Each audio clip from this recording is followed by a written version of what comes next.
नमस्कार, जी न्यूज में बहुत स्वागत है आप सबका। मेरा नाम है प्रीति दहिया और शुरुआत करते हैं इस दोपहर आ रही बड़ी खबर के साथ।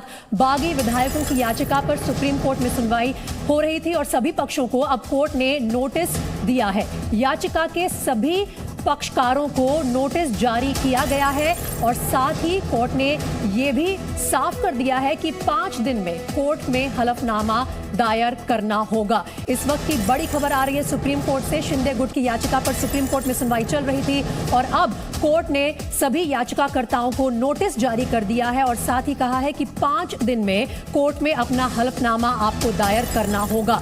सभी पक्षकारों को नोटिस जारी करने के साथ साथ इस वक्त बड़ी खबर आ रही है और सभी को अब अपना पक्ष इस हलफनामे के जरिए सुप्रीम कोर्ट में डालना होगा। 5 दिन के अंदर अंदर ये कार्रवाई पूरी होगी।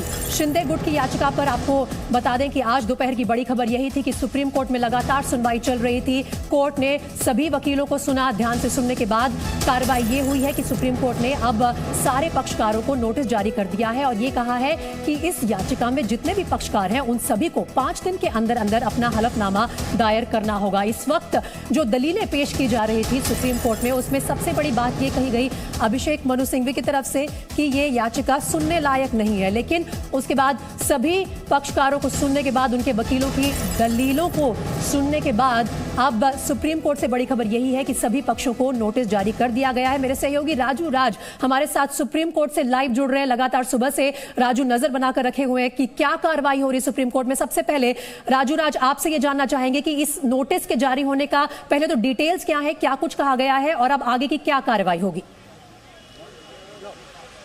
देखिए, इस पूरे मामले में सुप्रीम कोर्ट ने सभी पक्षों की दलीलें सुनी है। चाहे सबसे पहले नीरज किशन कौल ने जो बागी विधायक है उनके तरफ से पेश हुए हैं, उनकी दलील सुनने के बाद अभिषेक मनु सिंघवी की दलीलें सुनी गई, राजीव धवन और देवदत्त कामत की दलीलें, सभी दलीलें सुनने के बाद जो डिप्टी स्पीकर की तरफ से पेश हुए थे उन्होंने अपनी दलीलें रखी थी और उसके बाद सभी पक्षों को कोर्ट ने अपना नोटिस जारी किया है और अपना हलफनामा दायर करने को कहा है। 5 दिनों के अंदर वो हलफनामा दायर करे। अब इस पूरे मामले की जो पूरी सुनवाई है वो 11 जुलाई को होगी। जो अब तक की सभी की सबसे बड़ी खबर यह है कि इस पूरे मामले की अगली सुनवाई 11 तारीख को होगी, लेकिन सभी पक्षों को नोटिस जारी किया गया, उनसे उनका जवाब माना गया। हलफनामा वो दायर करेंगे, 5 दिनों के अंदर वो हलफनामा दायर करेंगे और इस पूरे मामले की अगली सुनवाई 11 जुलाई को होगी। इसके अलावा अभी भी मैं कह रहा हूं कि 11 तारीख को सुनवाई जरूर होगी, लेकिन अभी भी सुनवाई कोर्ट में जारी है, सुनवाई चल रही है। सभी पक्षों ने अपना जवाब कोर्ट के अंदर रखा गया, लेकिन जो लबोलुआब अब तक की जो सुनवाई उसमें इस बात का जिक्र है कि क्या डिप्टी स्पीकर जिनको अयोग्यता का जो उन्होंने ऑर्डर प्रस्ताव पारित किया था, जो नोटिस जारी किया था, उनके खिलाफ ही जब विश्वास प्रस्ताव पारित किया गया और वो फैसला जब पेंडिंग है तो ऐसी परिस्थिति में क्या वो फैसला दे सकते हैं, इसी को लेकर आज पूरी दलीलें सुनी गई, सभी पक्षों ने अपना दलील रखा गया। वहीं जो सबसे पहले जो एकनाथ शिंदे की तरफ से यानी बागी गुट की तरफ से नीरज किशन कौल ने कोर्ट को कहा और कोर्ट ने उनसे ये जवाब मांगा कि क्या आपके पास एक रास्ता हो सकता था, आप हाईकोर्ट का रुख पहले कर सकते थे। इसके तरफ से उनके तरफ जवाब ये आया कि चूंकि जिस तरीके से उन्हें जान मारने की धमकियां दी जा रही है, उनके परिवार को जान माल का नुकसान हो सकता है, ऐसी परिस्थिति में वो हाई कोर्ट का रुख नहीं कर सकते और इसीलिए उन्होंने सुप्रीम कोर्ट का रुख किया। उसके बाद कोर्ट की तरफ से तमाम दलीलें सुनने के बाद ये रखा गया क्या अयोग्यता का अविश्वास प्रस्ताव जब पारित किया गया डिप्टी स्पीकर खिलाफ, ऐसी परिस्थिति में वो क्या कोई आदेश, क्या कोई फैसला ले सकते हैं। पूरी बहस इसी पर केंद्रित रही और जी राजू, आपने बिल्कुल ठीक कहा कि पूरी बहस, सारे आर्ग्यूमेंट्स इसी पर केंद्रित हैं, लेकिन अभी भी जो बड़ी अपडेट राजू राज हमारे संवाददाता सुप्रीम कोर्ट से दे रहे हैं वो ये है कि भले ही कोर्ट ने नोटिस जारी किया है सभी पक्षकारों को और कहा है कि 5 दिन के अंदर अंदर हलफनामा दायर करे, लेकिन अभी सुनवाई चल रही है, तो सुनवाई आज की खत्म नहीं हुई है। लगातार सुप्रीम कोर्ट से राजू हम आपसे अपडेट लेते रहेंगे।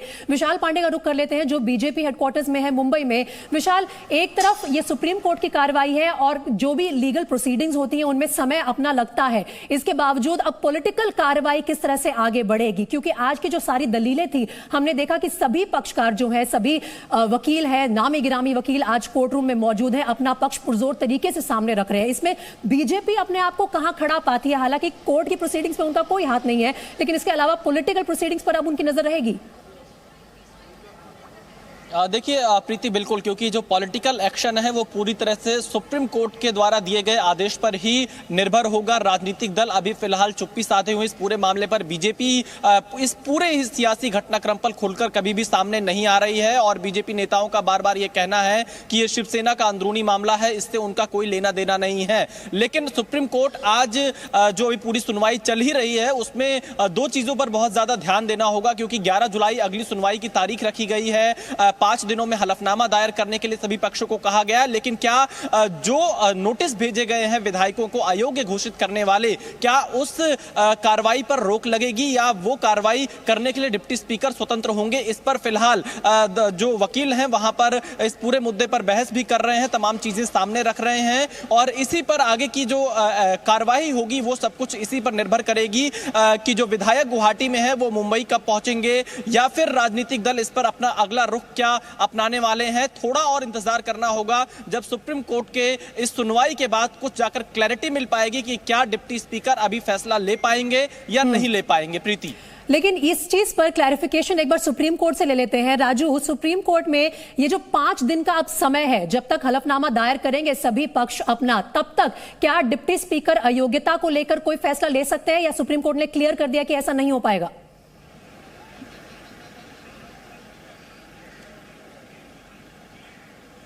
जैसा कि 11 तारीख का तय अगली सुनवाई के लिए समय जरूर निर्धारित किया गया, लेकिन अभी भी सुनवाई जारी है।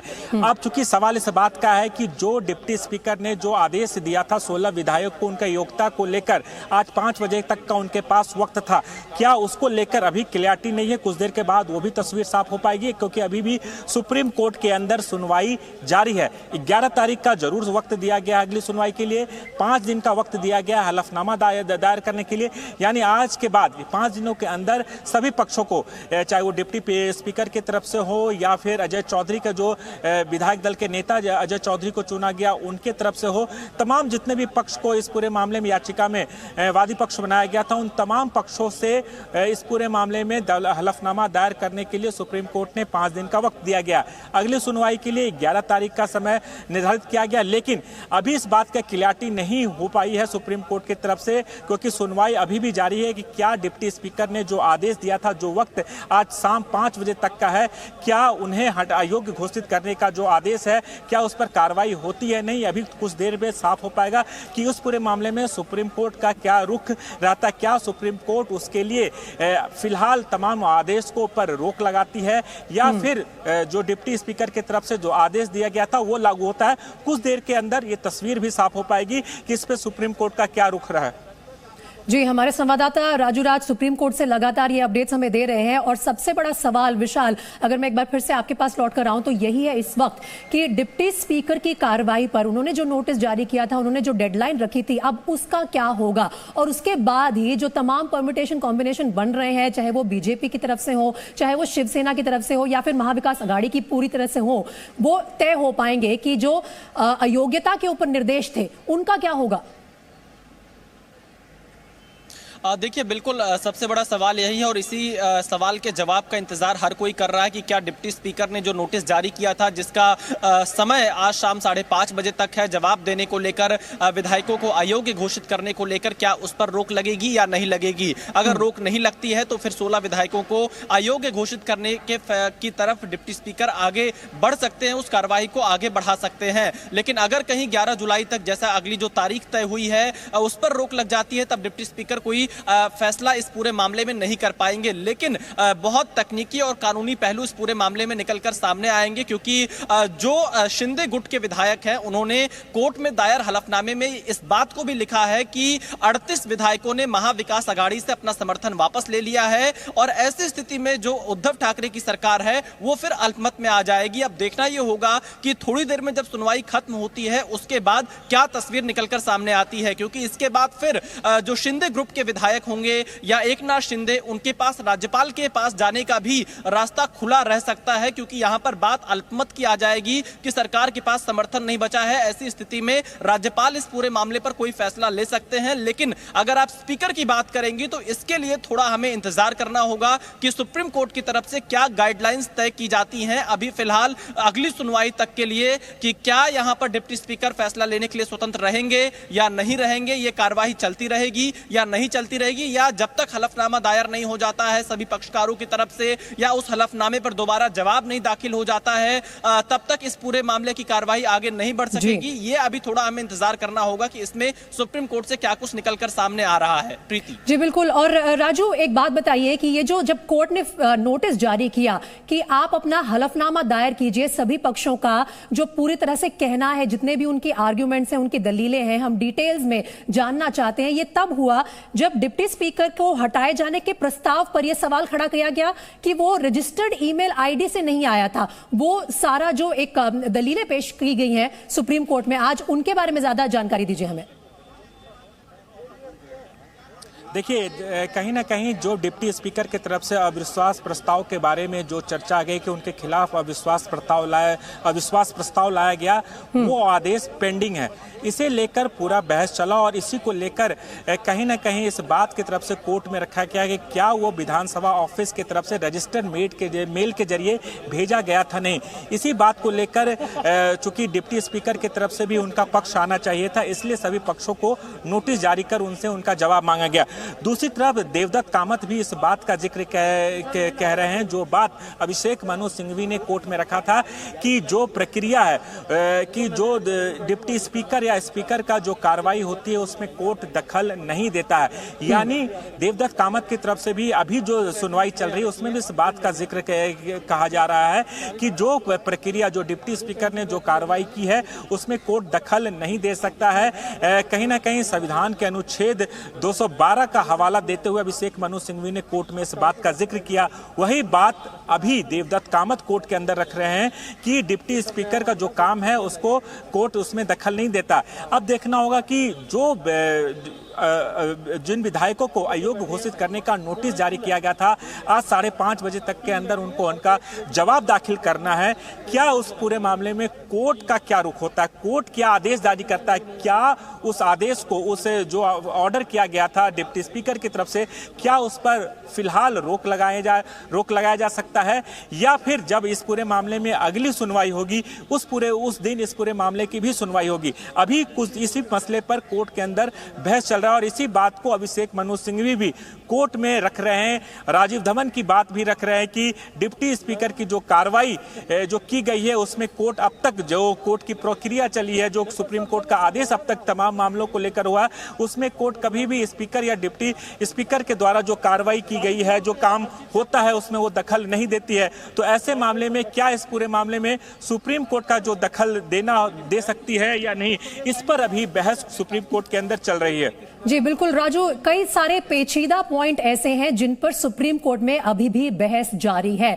आज जब ये बहस शुरू हुई तब से लेकर अब तक क्या कुछ कार्रवाई हुई है? शिंदे गुट की याचिका पर यह सुनवाई चल रही थी और स्पीकर के काम में कोर्ट दखल नहीं दे सकता, सबसे बड़ी दलील यही है अभिषेक मनु सिंघवी की, जो उद्धव ठाकरे के वकील के तौर पर आज सुप्रीम कोर्ट में पेश हुए हैं। और साथ ही सुप्रीम कोर्ट ने यह भी कह दिया कि बुनियादी सवाल यह भी है कि अगर स्पीकर को हटाए जाने का प्रस्ताव लंबित है तो क्या तब भी वो अयोग्य करार देने की कार्रवाई कर सकते हैं विधायकों के खिलाफ? इसके जवाब में अभिषेक मनु सिंघवी ने कहा कि आर्टिकल 212 के तहत जब स्पीकर की कार्रवाई हो तो कोर्ट दखल नहीं दे सकता। ये हम बड़े बड़े शब्दों में आपके सामने दिखा रहे हैं क्योंकि ये सबसे अहम दलील रही है अभिषेक मनु सिंघवी की। यहां आप डिप्टी स्पीकर की कार्रवाई की समीक्षा कर रहे हैं, मसलन नोटिस देना सही था या नहीं, ये आज बड़ा सवाल है। कम वक्त दिया गया जवाब देने के लिए, अभिषेक मनु सिंघवी का यह भी कहना था, और उसके बाद इन सभी चीजों पर विचार किया जा रहा है। तमाम जो दलीलें आज पेश हो रही हैं उनमें यह भी कहा गया सुप्रीम कोर्ट द्वारा कि अब सभी पक्षों को, याचिकाकर्ता जितने भी हैं अपना अपना पक्ष सामने रखने के लिए हल्फनामा दायर करना होगा। उसके लिए 5 दिन का समय दिया गया है और याचिका सुनवाई लायक है या नहीं, इस पर भी देवदत्त कामत जो अजय चौधरी के वकील हैं उन्होंने अपनी दलीलें पेश की। लेकिन सबसे बड़ी बात इस वक्त जो सामने आ रही है वो ये है कि भले ही सुप्रीम कोर्ट ने ये नोटिस जारी कर दिया हो कि आप 11 जुलाई तक हलफनामा दायर करें, लेकिन जैसे कि हमारे संवाददाता राजू राज बता रहे हैं अभी भी सुनवाई चल रही है सुप्रीम कोर्ट में। कई सारे पॉइंट्स पर क्लैरिटी आना बाकी है। मसलन सबसे बड़ा मुद्दा यही है इस वक्त विशाल कि क्या जो अयोग्यता का सवाल है उसके ऊपर जो डिप्टी स्पीकर ने कार्रवाई की जिसकी डेडलाइन आज शाम 5 बजे की है, क्या अभी भी वो डेडलाइन रहेगी या नहीं रहेगी। और दूसरी बड़ी बात जो सामने आ रही वो ये है कि डिप्टी स्पीकर की तरफ से राजीव धवन ने यह भी कह दिया कि जो इन्हें हटाए जाने का नोटिस था वो तो सही जेन्युइन है या नहीं है, सही ईमेल आईडी से आया है या नहीं आया, उसी पर सवाल उठे हुए हैं। तो इसका मतलब डिप्टी स्पीकर को पूरा राइट था इन विधायकों के खिलाफ एक्शन लेने का। देखिए बिल्कुल, और अभी जो खबर सामने आ रही है सुप्रीम कोर्ट से कि विधायकों को नोटिस जो दिया गया था अयोग्य करार करने वाला, उसका जवाब देने की समय सीमा को 11 जुलाई तक ही बढ़ाने का आदेश कोर्ट ने दिया है। यानी कि जो डिप्टी स्पीकर की कार्यवाही होगी वो अब 11 जुलाई तक, उस पर एक तरह से आप ये कह सकते हैं उन्हें समय मिल चुका है विधायकों को जवाब देने के लिए। 11 जुलाई से पहले अब उनके खिलाफ किसी प्रकार का एक्शन नहीं हो पाएगा, ये सरल शब्दों में इसे कहा जा सकता है। यानी जो बागी विधायक हैं उन्हें जो नोटिस मिला था। जी बिल्कुल विशाल, आपने इस वक्त की बड़ी खबर बता दी है। हमारे दर्शकों को एक बार फिर से बता दें कि सुप्रीम कोर्ट की सुनवाई से जुड़ी ये बड़ी खबर आ रही है वो ये है कि कोर्ट ने बागी विधायकों को अयोग्य करार दिए जाने के नोटिस पर जवाब दाखिल करने की समय सीमा को भी 11 जुलाई तक बढ़ा दिया है। ये समय सीमा पहले आज शाम को खत्म हो रही थी, लेकिन अब उनके लिए भी राहत की बात है। इस समय सीमा को 11 जुलाई तक बढ़ा दिया गया है। डिप्टी स्पीकर के फैसले पर फिलहाल सुप्रीम कोर्ट ने रोक लगा दी है और 11 जुलाई तक बागी विधायकों की अयोग्यता से जुड़े जो तमाम सवाल है वो पहले सुप्रीम कोर्ट में उनका निर्णय आएगा, तभी डिप्टी स्पीकर के फैसले पर आगे कार्रवाई की जा सकेगी। तो फिलहाल डिप्टी स्पीकर के फैसले पर रोक लग गई है। बागी विधायकों को बड़ी राहत की खबर इस वक्त आ रही है कि कोर्ट ने इन बागी विधायकों को अयोग्य करार दिए जाने के नोटिस पर जवाब दाखिल करने की समय सीमा को अब 11 जुलाई तक बढ़ा दिया है। आपको याद होगा कि पहले आज शाम 5 बजे तक इन्हें अपना जवाब दायर करना था, लेकिन क्योंकि साथ साथ सुप्रीम कोर्ट में सुनवाई चल रही है इस पूरे मुद्दे को लेकर, तो सुप्रीम कोर्ट में अब से लगभग आधा घंटा पहले एक नोटिस सुप्रीम कोर्ट ने इशू किया है सभी पक्षों को, सभी पक्षकारों को कि आप अपना हलफनामा दायर कीजिए 11 जुलाई तक। जब वो होगा उसके बाद ही बागी विधायकों की अयोग्यता से जुड़ा हुआ जो जवाब है वो भी दायर किया जाएगा। डिप्टी स्पीकर के फैसले पर फिलहाल रोक लग गई है। इस वक्त की बड़ी खबर आप देख रहे हैं जी न्यूज पर। 11 जुलाई तक बागी विधायक जो है वो अपना अब पक्ष रख पाएंगे। और एक बार फिर से रुक कर लेते हैं सुप्रीम कोर्ट का, जहां से हमारे संवाददाता राजू राज लगातार हमें अपडेट्स दे रहे हैं। राजू, ये बड़ी राहत है इन बागी विधायकों के लिए, डिप्टी स्पीकर के फैसले पर फिलहाल 11 जुलाई तक रोक लग गई है। देखिए, निश्चित तौर पर एक बड़ा फैसला सुप्रीम कोर्ट के तरफ से उन बागी विधायकों के लिए जिनको अयोग्य घोषित करने का आदेश डिप्टी स्पीकर को दिया गया था और आज 5:30 बजे तक का उनके पास वक्त रखा दिया गया था। लेकिन सुप्रीम कोर्ट ने पूरे दलीलों को सुनने के बाद सभी पक्षों को सबसे पहले उनका जवाब हलफनामा दायर करने को कहा और उसके बाद 11 तारीख का समय निर्धारित किया गया। यानी अब बागी विधायकों के पास 11 जुलाई तक का वक्त है अपना जवाब देने के लिए और 11 जुलाई को ही सुप्रीम कोर्ट में इस पूरे मामले की सुनवाई होगी।